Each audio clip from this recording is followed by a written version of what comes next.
मेरे दोस्तों, फैमिली का होना कोई बुरी बात नहीं है, लेकिन पूरा प्रदेश ओनली फैमिली, केवल परिवार के हवाले कर दिया जाए, यह किसी और को मंजूर हो सकता है, लेकिन भारतीय जनता पार्टी और तेलंगाना की जनता को किसी भी सूरत में मंजूर नहीं हो सकता।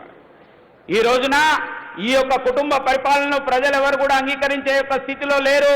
భారతీయ జనతా పార్టీ కూడా ఎట్టి పరిస్థితిలో మీ అధికార దుర్వినియోగం గాని అవినీతి గాని మీ యొక్క ఇటువంటి పరిపాలన అంగీకరించే యొక్క పరిస్థితిలో ఎట్టి పరిస్థితిలో కూడా లేదు. और मैं तो इटाला राजेंद्र गारू को बधाई देना चाहता हूं अपनी तरफ से कि बहनों भाइयों, इटाला राजेंद्र गारू ने इसी मुद्दे के ऊपर सत्ता को ठोकर मारकर भारतीय जनता पार्टी की सदस्यता स्वीकार की। నేను ఈటల రాజేందర్ గారికి శుభాకాంక్షలు తెలియజేయదలుచుకున్నాను. ఇదే విషయం పైన అధికారాన్ని వదిలేసి వచ్చిన యొక్క వ్యక్తి ఈటల రాజేందర్ గారు. और मैं कहता हूं, यह जो चुनाव हुआ था बहनों भाइयों, बाई इलेक्शन जो हुआ था जिसमें हमारे इटाला राजेंद्र गारू चुनाव लड़ रहे थे, मैं कह सकता हूं यह इटाला राजेंद्र गारू ये हमारे बीजेपी के कैंडिडेट थे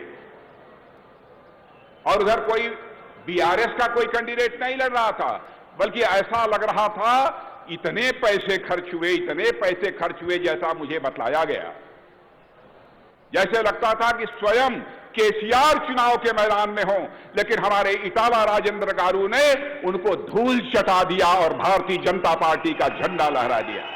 నేను విన్నాను ఇక్కడ జరిగిన యొక్క ఉప ఎన్నికలలో ఈటల రాజేందర్ గారు పోటీ చేశారు, కానీ అధికార పార్టీ వైపు నుంచి కాదు, భారతీయ జనతా పార్టీ వైపు నుంచి.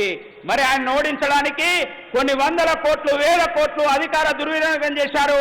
స్వయంగా కేసీఆర్ రంగంలో దిగినప్పటికీ ఇవాళ కేసీఆర్ ఓడించి ఈటల రాజేందర్ గెలవడం అనేది ఇవాళ నేను అభినందనలు తెలియజేస్తున్నాను. मैं केसीआर जी आपसे पूछना चाहता हूं, क्या हुआ